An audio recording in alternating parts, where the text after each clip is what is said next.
Sejam muito bem-vindos e muito bem-vindas ao canal da STF Foco. Eu sou Leonardo Stefan e já pergunto para vocês, o que será que é a história de Rubens Paiva no filme Ainda Estou Aqui, que vai ao Oscar, vai concorrer ao Oscar daqui a pouquinho, na cerimônia do Oscar. A gente está gravando aqui no domingo em que acontecerá a cerimônia do Oscar. O que será que essa história desse filme, que chegou a indicações do Oscar, tem a ver com o STF? Esse caso está lá sendo rediscutido no STF e eu vou explicar para vocês sobre o que estão discutindo lá no STF. Mas antes eu preciso pedir para vocês se inscreverem no canal, curtirem o vídeo, compartilharem, comentarem e ativarem o sininho para ativarem as notificações do nosso canal. É muito importante que vocês nos ajudem assim, não se comprometem e a gente consegue produzir mais vídeos aqui para vocês. Bom, o caso talvez alguém não conheça, então eu explico.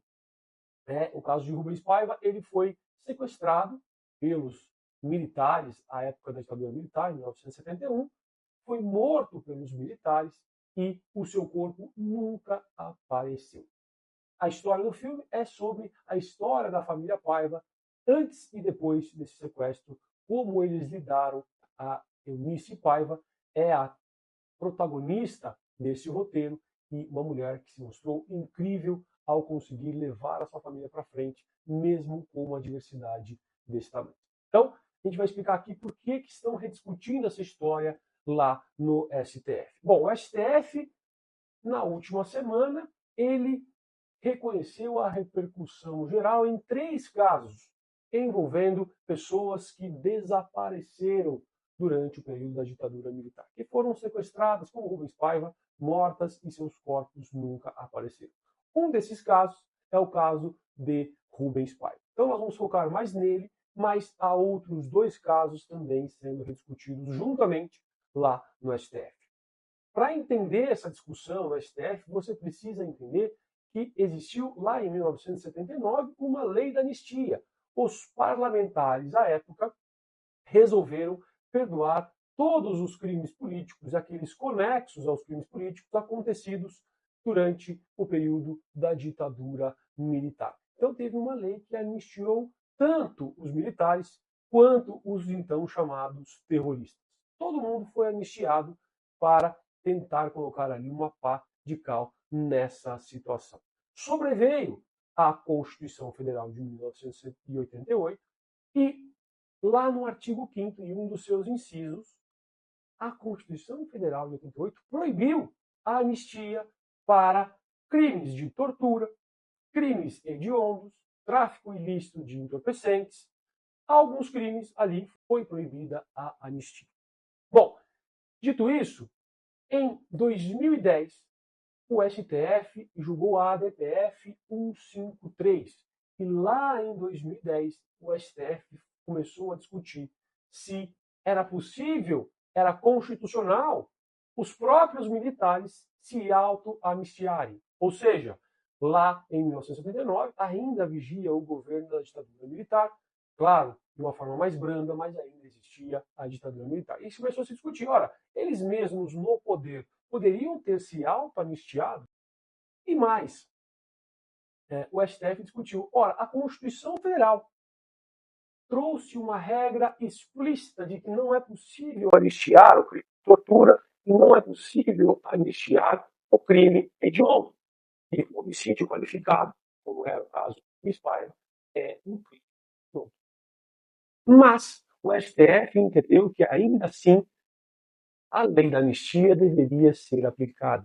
E ela foi recepcionada pela ordem constitucional e deveria ser aplicada.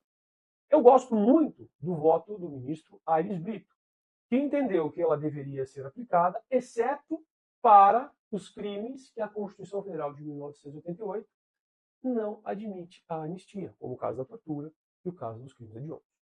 Se fosse um voto vencedor do ministro Aires Brito, então os torturadores, sequestradores e homicidas de Rubens Paiva deveriam ser responsabilizados. Mas não foi o voto que venceu.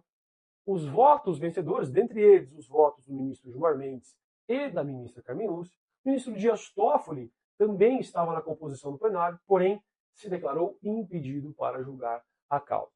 Então, Gilmar Mendes e a ministra Carmen Lúcia votaram no sentido de reconhecer a aplicabilidade da lei da anistia até para os militares.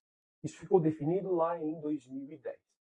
Acontece que, depois deste julgado do STF, a Corte Interamericana de Direitos Humanos condenou o Estado brasileiro pelo mau uso ou por permitir o mau uso da lei de anistia no país. É o caso Gomes Lund versus Brasil. E foi justamente sobre esse tema. Ora, não deveria ser aplicada a lei de anistia da forma como foi feita. Não pode anistiar crimes tão hediondos, crimes de grave violação de direitos humanos. Porém, o STF seguiu com o seu entendimento. Em nenhum momento depois desse julgado na Corte Interamericana de Direitos Humanos, o STF voltou atrás com relação ao entendimento que fixou na DPF 153. Ou seja, no Brasil, vige a lei da anistia também para os militares.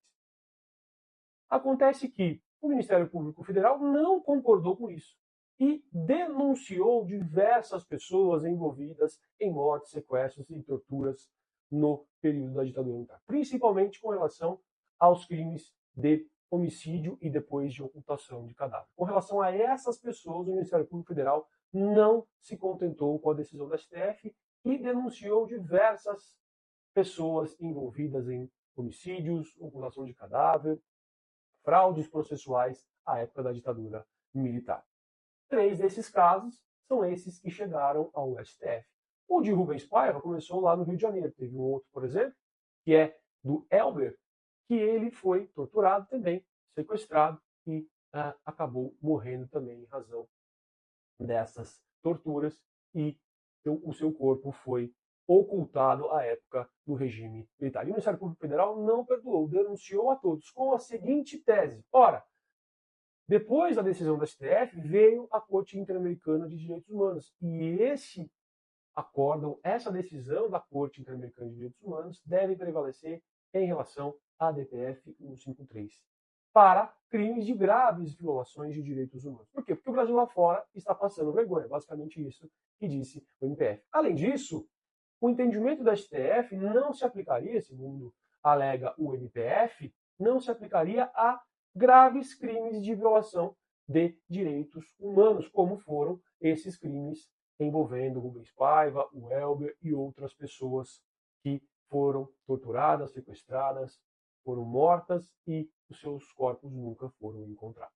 Isso porque, alega o MPF, a ocultação de cadáver é um crime permanente. E lá na decisão da STF não se mencionou crime permanente algum. Logo, não deve se aplicar aos crimes permanentes. Aliás, não deve se aplicar sequer a qualquer grave violação de direitos humanos. Ou seja, todos esses crimes, homicídio, ocultação de cadáver, fraude processual praticados lá na ditadura militar, não deveriam ser alcançados pela anistia dada lá em 1979. Basicamente, nesses 3 casos, o STJ entendeu dessa forma. Ora, a lei da anistia não pode ser reescrita pelo Poder Judiciário. Aliás, isso está na ementa da DPF 153, lá de 2010, o julgado pelo STF, está escrito: não cabe ao STF reescrever a lei da anistia. Nós não podemos escolher quais são os crimes que irão ser anistiados ou não, como sugeriu, por exemplo, o ministro Aires Brito. E aí, o que você acha?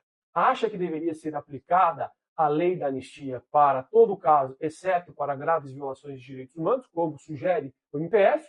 Ou concorda com a STF lá em 2010, que somente pode ser aplicada a lei da anistia aos crimes previstos nela, não cabendo ao Poder Judiciário decidir a quais crimes deverá se aplicar a lei da anistia? Deixe aqui nos comentários e compartilhe com o seu amigo, com a sua amiga, para saber a opinião deles também. Um abraço e até a próxima.